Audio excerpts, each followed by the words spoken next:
Hello， 大家好，我是阿丽。元宵节吃剩下的汤圆别再煮着吃啦，今天分享个汤圆不一样的新吃法，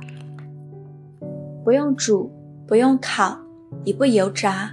吃起来松软香甜还拉丝。那现在来看看我是怎么做的吧。我们先把汤圆放到一旁解冻着备用，再准备4个鸡蛋，将打入大一点的碗中，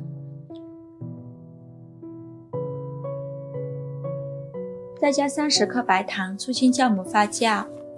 喜欢吃甜的可以多放一点，加入4克酵母，用筷子搅拌均匀，搅拌至酵母溶解，然后加入400克普通面粉，继续搅拌均匀，给它搅拌成这种面絮状，再加15克玉米油，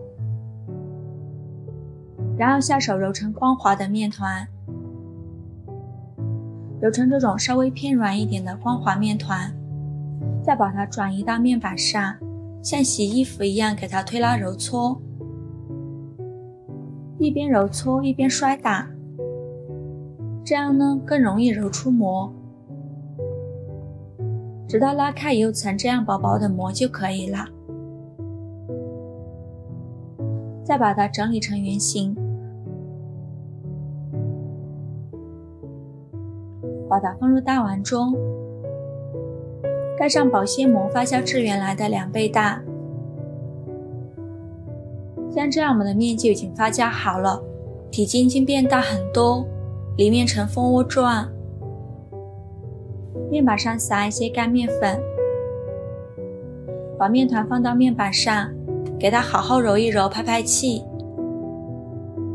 再给它搓成长条，然后分成大小均匀的小面剂，再把每个面剂揉一揉，把它整理成圆形，像这种圆溜溜的小面团就可以啦。全部做好后，我们取最开始揉好的面团，把它放到面板上，用手轻轻按扁，再用擀面杖给它稍微擀一下，擀成这样子的面饼就可以。然后放上解冻好的汤圆，像包包子一样给它收口，把收口处理紧实啦，防止露馅，再把它放到面板上好好整理一下，像这个样子就可以啦。我们再准备1个鸡蛋黄，用刷子刷散，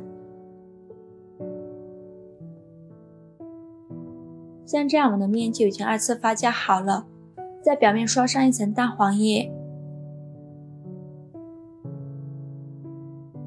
再撒一些白芝麻点缀一下，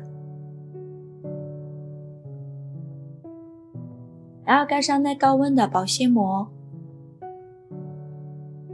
冷水上锅蒸，盖上盖子大火蒸50分钟左右，时间到，我们关火焖5分钟后再打开盖子，哇，好香啊！再把它取出来，放到面板上，把保鲜膜拿掉，表面是金黄色的，非常的漂亮。放凉后再给它倒扣脱模，底部也是非常的漂亮。这样做的面包吃起来非常的松软香甜。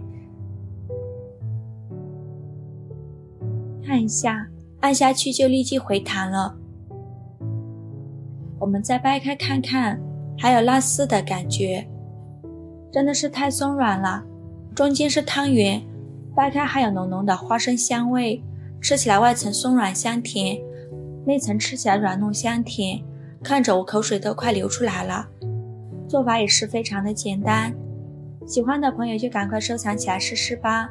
喜欢我的视频就关注我吧，我是阿丽，谢谢您的支持。